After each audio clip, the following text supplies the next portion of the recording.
मैं पर ब्रह्मांड हूँ। मेरी ना तो कोई शुरुआत है और ना अंत।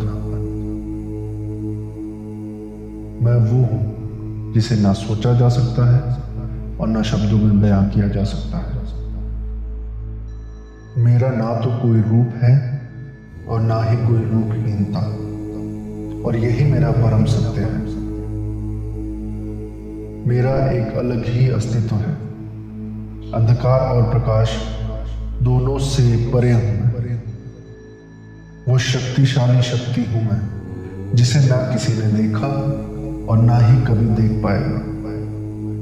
फिर मेरे साथ ऐसा क्या हुआ कि मुझ में इतने परिवर्तन आ गए और मैं भागों में बढ़ गया।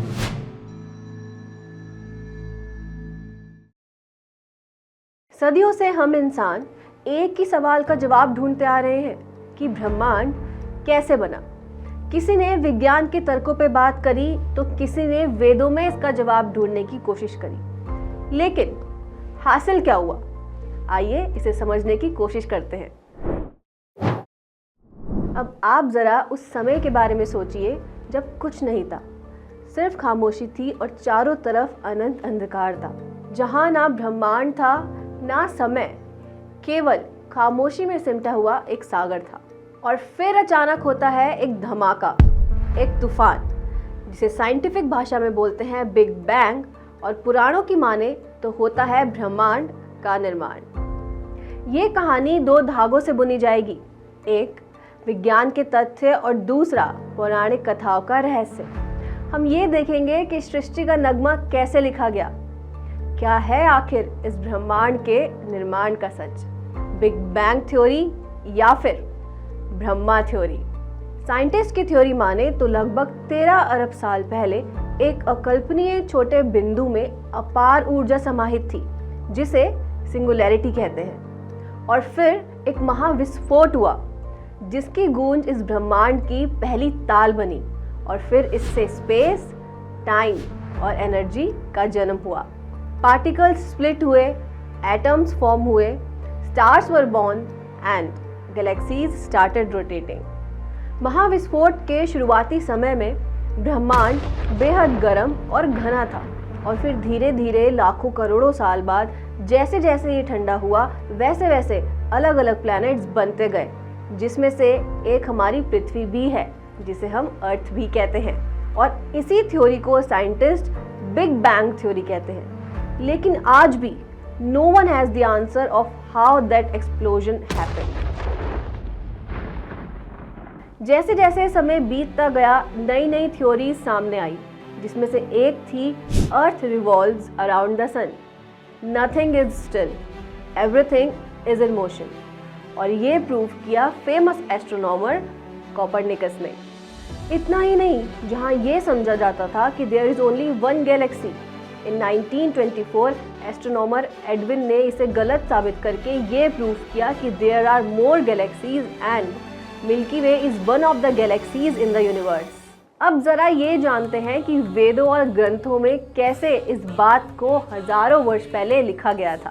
पुराणों के अनुसार एक अनंत क्षीर सागर में शेषनाग पर महाविष्णु विराजमान है,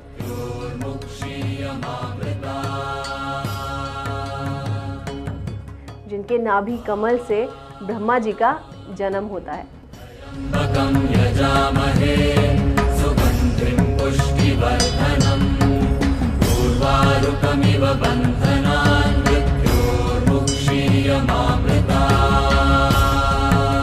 और फिर ब्रह्मा जी, जिन्हें इस सृष्टि का रचयिता कहा जाता है, ये निर्णय लेते हैं कि जीवन को ज्ञान मिलने से पहले ज्ञान को जीवन मिलना चाहिए, और इसीलिए उन्होंने अपने शरीर से 7 आचार्यों को जन्म दिया।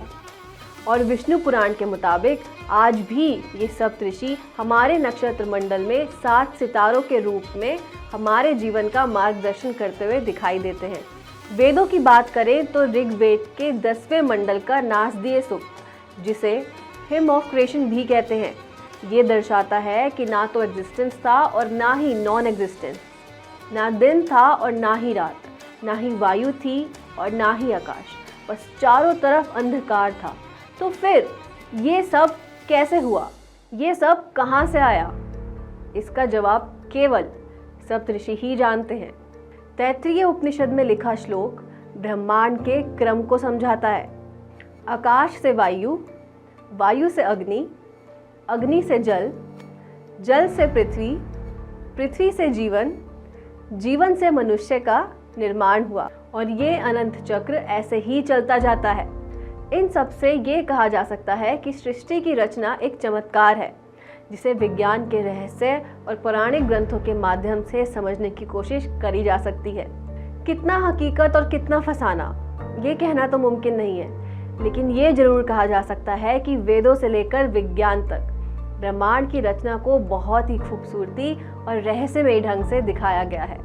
आज की वीडियो में बस इतना ही। ऐसी और इंटरेस्टिंग वीडियोस के लिए SKVV के साथ जुड़े रहिए।